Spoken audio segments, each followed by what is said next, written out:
Hello നമസ്കാരം, എല്ലാവർക്കും സുഖം തന്നെയല്ലേ. എല്ലാവർക്കും മിയാസ് ഫുഡ് ബുക്കിലേക്ക് സ്വാഗതം. ഇന്നൊരു പെട്ടെന്ന് ഉണ്ടാക്കിയെടുക്കാൻ പറ്റുന്ന ഒരു ബിസ്ക്കറ്റാണ്. വെറും 15 മിനിറ്റ് കൊണ്ട്, അപ്പോൾ ഓൾറെഡി ടൈറ്റിലിൽ പറഞ്ഞ പോലെ തന്നെയാണ്, വെറും 15 മിനിറ്റ് കൊണ്ട് ഉണ്ടാക്കിയെടുക്കുക. ഇതിന് ബേക്കിംഗ് പൗഡറോ ബേക്കിംഗ് സോഡയോ ഈസ്റ്റോ അങ്ങനെ ഒന്നും എഗ്ഗോ ഒന്നും ചേർത്ത് കൊടുക്കാണ്ട് പെട്ടെന്ന് തന്നെ ഉണ്ടാക്കിയെടുക്കാൻ പറ്റുന്ന ഒരു തരം ബിസ്ക്കറ്റാണ്. ഇത് ഓയിലാണ് നമ്മൾ ഫ്രൈ ചെയ്തെടുക്കുന്നത്. അപ്പോൾ എല്ലാവർക്കും ഉണ്ടാക്കിയെടുക്കാൻ പറ്റും. കുട്ടികൾക്ക് ഉച്ചരിയുമ്പോൾ 4 മണിക്കൊക്കെ കൊടുക്കാൻ പറ്റുന്ന ഒരു സിമ്പിൾ ബിസ്ക്കറ്റിൻ്റെ റെസിപ്പിയാണ്. അപ്പോൾ നിങ്ങളെല്ലാവരും ട്രൈ ചെയ്തതിന് ശേഷം നിങ്ങൾക്ക് വീഡിയോ ഇഷ്ടപ്പെടുകയാണെന്നുണ്ടെങ്കിൽ മറ്റുള്ളവർക്കുമായിട്ട് ഷെയർ ചെയ്യണം. ആദ്യമായിട്ട് വീഡിയോ കാണുമെങ്കിൽ സബ്സ്ക്രൈബ് ചെയ്യാൻ മറക്കരുത്. തൊട്ടടുത്ത ബെല്ലൈക്കണിൽ നോട്ടിഫിക്കേഷനിൽ ഓൾ പ്രസ് ചെയ്ത് കഴിഞ്ഞിട്ടുണ്ടെങ്കിൽ എൻ്റെ എല്ലാ വീഡിയോസിൻ്റെയും നോട്ടിഫിക്കേഷൻസ് നിങ്ങൾക്ക് ലഭിക്കും. അപ്പോൾ നമുക്ക് വീഡിയോയിലോട്ട് പോകാം. ഒരു പാൻ സ്റ്റൗ വെച്ചിട്ടുണ്ട്. അപ്പം അതിൽ ഒരു തുള്ളി വെള്ളം, അധികമൊന്നും വേണ്ട, ഒരു നുള്ളി വെള്ളം ഒഴിച്ചതിന് ശേഷം എല്ലാ സൈഡിലേക്ക് ആക്കി കൊടുക്കുകയാണ്. അപ്പം ഇതുപോലെ ആക്കി കൊടുക്കുമ്പോൾ നമ്മൾ പാല് വയ്ക്കുമ്പോൾ അടിയിൽ പിടിക്കാണ്ടിരിക്കാൻ വേണ്ടിയിട്ടാണ് കേട്ടോ ഇതുപോലെ ചെയ്തെടുത്തിട്ടുള്ളത്. ഇതിലേക്ക് ഒരു 1/4 കപ്പ് പഞ്ചസാര ഇട്ട് കൊടുക്കുകയാണ്.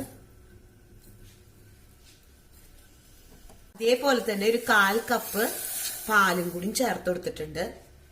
ഇനി ഒരു കയ്യിൽ വെച്ചിട്ട് ഇളക്കി കൊടുക്കാം. നമ്മൾ ഈ പഞ്ചസാര ഈ പാലില് മെൽറ്റ് ആവുന്ന വരയ്ക്ക് നമുക്ക് ഇതൊന്ന് ഇളക്കി കൊടുക്കണം. അപ്പോൾ പഞ്ചസാര ഫുള്ളായി മെൽറ്റ് ആയി കഴിഞ്ഞിട്ടുണ്ടെങ്കിൽ നമുക്ക് സ്റ്റൗ ഓഫ് ചെയ്ത് കൊടുക്കാം. പാലില് പഞ്ചസാര ഫുള്ളായിട്ട് മെൽറ്റായി വന്നിട്ടുണ്ട്. ഈ ടൈമില് സ്റ്റൗ ഓഫ് ചെയ്ത് കൊടുക്കാണ്. ബൗൾ എടുത്തിട്ട് അതിലേക്ക് 250 ml കപ്പില് 1 കപ്പ് മൈദപ്പൊടി ഇട്ട് കൊടുക്കാണ്. ഇതിലേക്ക് 1/4 ടീസ്പൂണിന്റെ പകുതി ഉപ്പിട്ട് കൊടുക്കുന്നുണ്ട്. അതായത് ആവശ്യത്തിനുള്ള ഉപ്പാണ്. നമുക്കൊരു സ്പൂൺ വെച്ചിട്ട് ഈ ഉപ്പൊന്ന് എല്ലാ സൈഡിലേക്കൊന്നും മിക്സ് ചെയ്ത് കൊടുക്കാം. ആദ്യം തന്നെ ഇതിലേക്കൊരു 1/4 കപ്പ് നെയ്യൊന്ന് ചൂടാക്കിയിട്ട് അതൊന്ന് മെൽറ്റ് ചെയ്തെടുത്തതാണ്. അപ്പോൾ ചൂടോടെ തന്നെ ഒഴിച്ചെടുക്കുന്നത്. അപ്പോൾ ഞാൻ കറക്റ്റായിട്ട് 1/4 കപ്പാന്ന് കാണിക്കാൻ വേണ്ടിയിട്ടാണ് ഈ കപ്പിലെടുത്തത്. അപ്പോൾ ഈ പാനിൽ ഞാനൊന്ന് നെയ്യൊന്ന് മെൽറ്റ് ചെയ്തെടുത്തതിന് ശേഷമാണ് ഇതിലേക്ക് ചേർത്ത് കൊടുത്തിട്ടുള്ളത്. ആദ്യം സ്പൂൺ വെച്ചിട്ട് മിക്സ് ചെയ്ത് കൊടുത്തതിന് ശേഷം നമുക്ക് സ്പൂൺ മാറ്റിയിട്ട് കൈ കൊണ്ട് നന്നായിട്ടൊന്ന് മിക്സ് ചെയ്ത് കൊടുക്കണം. അപ്പോൾ നെയ്യ് നന്നായിട്ട് നമ്മുടെ മൈദയിൽ ചേരാൻ വേണ്ടിയിട്ടാണ്. അപ്പോൾ ഒരു നല്ലൊരു ടേസ്റ്റ് നമ്മുടെ മൈദയ്ക്ക് കിട്ടാൻ വേണ്ടിയിട്ടാണ് നമ്മൾ ഇതുപോലെ ചെയ്ത് കൊടുക്കുന്നത്. അപ്പോൾ നന്നായിട്ട് നമ്മൾ മിക്സ് ചെയ്തെടുത്തിട്ടുണ്ട്. അപ്പോൾ നിങ്ങൾ മിക്സ് ചെയ്തെടുത്തത് നമുക്കൊന്ന് കൈ കൊണ്ട് പിടിച്ചു നോക്കുകയാണെങ്കിൽ കണ്ടില്ല, ഇതേപോലെ ഇരിക്കുന്നുണ്ട്. അതേ ലെവലിൽ നമുക്ക് വേണം. ഇനി ഇവിടെ നമ്മൾ നേരത്തെ പഞ്ചസാരയും പാലും കൂടിയിട്ട് മെൽറ്റ് ചെയ്തെടുത്തിട്ടുള്ളതെന്ന് കുറേശ്ശെ ഒഴിച്ചിട്ട് നമുക്ക് ഇതൊന്ന് കുഴച്ചെടുക്കാൻ പോവാണ്. അപ്പൊ നമുക്ക് സാധാ നമ്മള് ചപ്പാത്തിക്കൊക്കെ മാവ് കുഴക്കുന്ന പോലെ തന്നെ നന്നായിട്ട് കുഴച്ചെടുക്കണം. അപ്പോഴാണ് നമ്മുടെ ആ ഒരു കറക്റ്റായിട്ട് നമ്മുടെ ഈ ബിസ്ക്കറ്റ് വരുള്ളൂ. അപ്പൊ ഞാൻ ഇതിലേക്ക് കുറച്ചും കൂടിയും ചേർത്ത് കൊടുക്കുകയാണ്.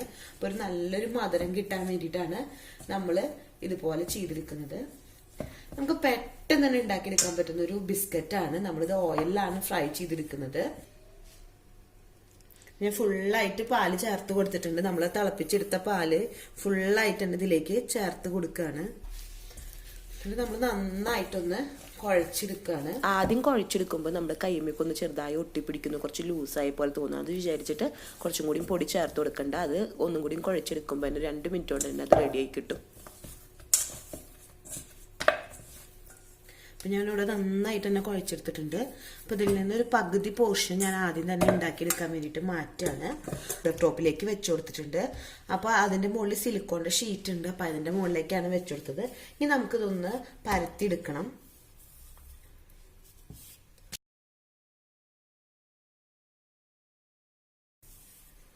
ഇവിടെ പരത്തിയെടുത്തിട്ടുണ്ട്.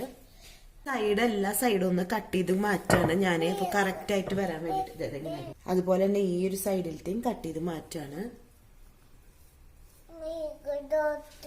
തരാട്ടമ്മ. അപ്പൊ ഈ ഒരു സൈഡും ഇതുപോലെ തന്നെ കട്ട് ചെയ്ത് കൊടുക്കാണ്. അപ്പൊ 4 സൈഡും ഒന്ന് ഷേപ്പ് ആവാൻ വേണ്ടിയിട്ടാണ് ഇതുപോലെ ഒന്ന് കട്ട് ചെയ്തിട്ട് മാറ്റിയിട്ടുള്ളത്. അത് നമുക്ക് അടുത്ത പ്രാവശ്യം കുഴച്ചെടുക്കുമ്പോൾ ഇതേപോലെ തന്നെ യൂസ് ചെയ്യാം. ഡിസൈനാ ഇത് കണ്ടില്ലേ, നമുക്ക് ഏത് ഷേപ്പിലാണോ വേണ്ടെങ്കിൽ നമുക്ക് അതുപോലെ ഒന്ന് കട്ട് ചെയ്തെടുക്കാം. അപ്പൊ ഞാൻ സ്ക്വയർ ടൈപ്പ് പോലെ ആയിട്ടാണ് കട്ട് ചെയ്തെടുക്കാൻ പോകുന്നത്. അപ്പൊ കണ്ടില്ലേ, ഈ ഒരു കഷ്ണങ്ങളാക്കിയിട്ട് ഞാനൊന്ന് കട്ട് ചെയ്തെടുക്കാണ്. അപ്പൊ കറക്റ്റ് ഷേപ്പ് വേണമെന്നില്ല, നമുക്ക് ഏത് ഷേപ്പിലാണോ വേണ്ടതെന്നുണ്ടെങ്കിൽ ആ ഒരു ഷേപ്പിലാണ് കട്ട് ചെയ്തെടുക്കേണ്ടത്. മോളിപ്പോ ഉറങ്ങി എണിച്ച് വന്നതാണ്. അപ്പൊ ഞാൻ അവളെ ഉറങ്ങുന്ന നേരത്തെ വേണ്ടിയിട്ട് ഉണ്ടാക്കാന്ന് വിചാരിച്ചതാ. അപ്പൊ മോള് കറക്റ്റായിട്ട് ഞാൻ പരത്തുന്ന ആ ടൈമിൽ തന്നെ എണിച്ചു വന്നു. അപ്പൊ അവളെ ഹെൽപ്പ് ചെയ്തോണ്ടിരിക്കുകയാണ് അപ്പുറത്ത്. ഗീ മെൽറ്റ് ചെയ്തെടുത്തിട്ടുള്ള അതേ പാൻ തന്നെയാണ് സ്റ്റൗ വെച്ചിട്ടുള്ളത്. അതിലേക്ക് കുറച്ച് വെജിറ്റബിൾ ഓയിൽ ഒഴിച്ചു കൊടുക്കാണ്. നമ്മുടെ ബിസ്ക്കറ്റ് ഓയിൽ ഫ്രൈ ചെയ്തെടുക്കാൻ വേണ്ടിയിട്ട് ആവശ്യമുള്ള വെജിറ്റബിൾ ഓയിലാണ് ഒഴിച്ചു കൊടുക്കേണ്ടത്. അതിനുശേഷം അതൊന്ന് ചൂടായി വരട്ടെ.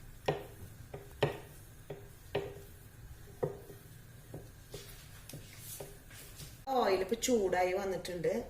അപ്പൊ അതൊരു മീഡിയം ടു ലോ ഫ്ലെയിമിൽ വെച്ചുകൊടുത്തതിന് ശേഷം ഇതിലേക്ക് ഓരോ ബിസ്ക്കറ്റ് ആയിട്ട് ഇട്ട് കൊടുക്കാണ്. അതിനുശേഷം നമുക്ക് ഒരു സ്പൂൺ ബിസ്ക്കറ്റ് ഉണ്ടാക്കുക. മീസിന് ബിസ്ക്കറ്റ് ഇഷ്ടണ്ടാ?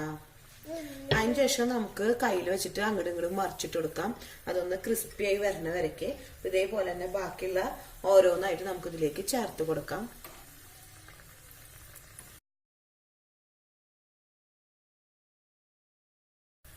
ഞാൻ അപ്പുറത്ത് ഒരു സ്റ്റെയിനർ വെച്ചിട്ടുണ്ട്. അപ്പൊ അതിലേക്ക് മാറ്റി കൊടുക്കാണ്. പെട്ടെന്ന് തന്നെ ആയിക്കൊണ്ടിരിക്കണ കാരണം നമ്മൾ കുറച്ചധികം ഉണ്ടാക്കി വെച്ചിട്ട് തുടങ്ങായിരിക്കട്ടെ നല്ലത്. അപ്പൊ ഇവിടുത്തെ അടുത്തത് ഉണ്ടാക്കിയിട്ടുണ്ട്. അപ്പൊ നമ്മൾ ഇപ്പുറത്തെ ഓയിൽ ഫ്രൈ ചെയ്തുകൊണ്ടിരിക്കുന്നുണ്ട്.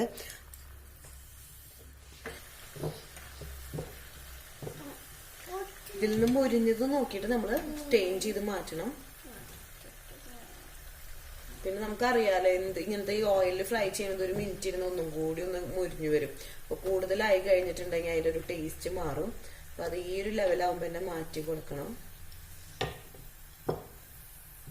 പെട്ടെന്ന് തന്നെ കുട്ടികൾക്ക് ഉണ്ടാക്കിയെടുക്കാൻ പറ്റുന്ന ഒരു സിമ്പിൾ സ്നാക്സ് ആണ്. ഞാൻ ഇപ്പൊ ഇതിൽ കറക്റ്റ് ഒരു 15 മിനിറ്റ് കൊണ്ട് എന്റെ സ്നാക്സ് റെഡി ആയിട്ടുണ്ട്. അപ്പൊ നിങ്ങൾക്ക് ഇതുപോലെ തന്നെ പെട്ടെന്ന് തന്നെ ഉണ്ടാക്കിയെടുക്കാൻ പറ്റും. കുട്ടികൾക്ക് 4 മണിക്കൊരു പലഹാരം പോലെ. അപ്പൊ കുട്ടികൾക്കാണെങ്കിൽ വളരെയധികം ഇഷ്ടാവുകയും ചെയ്യും. അപ്പൊ നമ്മളിപ്പോ ഇതിൽ മൈദ യൂസ് ചെയ്തതിന് പകരം ഗോതമ്പ് പൊടി പകുതി മിക്സ് ചെയ്യാട്ടോ. ഫുള്ളായിട്ട് ഗോതമ്പ് പൊടി എനിക്ക് ചേർക്കുന്നതിനെക്കാട്ടും നല്ലത് തോന്നുന്നത് കുറച്ച് ഗോതമ്പ് പൊടി അതുപോലെ തന്നെ കുറച്ച് മൈദയായിട്ട് പകുതി പകുതി വേണമെങ്കിൽ നമുക്ക് മിക്സ് ചെയ്ത് കൊടുക്കാം. എങ്ങനെയുണ്ട് പാപ്പമ്മോ? ടേസ്റ്റ് ഉണ്ടാ? ഇഷ്ടായ മോൾക്ക്? സൂപ്പറാ? അപ്പേ പറയാ സൂപ്പർ എന്നാ? അങ്ങനെ നമ്മുടെ ബിസ്ക്കറ്റ് എല്ലാം ഓയിലിൽ ഫ്രൈ ചെയ്തെടുത്ത് കഴിഞ്ഞിട്ടുണ്ട്. അപ്പോൾ ചതുരത്തിലും റൗണ്ടിലുമാണ് ഞാൻ ഉണ്ടാക്കിയെടുത്തിട്ടുള്ളത്. ഏത് ഷേപ്പിൽ വേണമെങ്കിലും ഉണ്ടാക്കിയെടുക്കാം. അപ്പോൾ ബിസ്ക്കറ്റ് പരത്തിയെടുക്കുമ്പോൾ എന്ന് വെച്ചിട്ടുണ്ടെങ്കിൽ ചപ്പാത്തിക്ക് പരത്തിയെടുക്കുന്നതിനെക്കാട്ടും കുറച്ചും കൂടി കനം വേണം. അത് മാത്രമാണ് ഒന്ന് ശ്രദ്ധിക്കാനുള്ളത്. നന്നായിട്ട് കനവും വേണ്ട. അപ്പോൾ എല്ലാവർക്കും വീഡിയോ ഇഷ്ടമായി എന്ന് വിചാരിക്കുന്നു. അടുത്ത ദിവസം പുതിയ വെറൈറ്റി റെസിപ്പി ആയിട്ട് വീണ്ടും വരാം. Thanks for watching. ബൈ.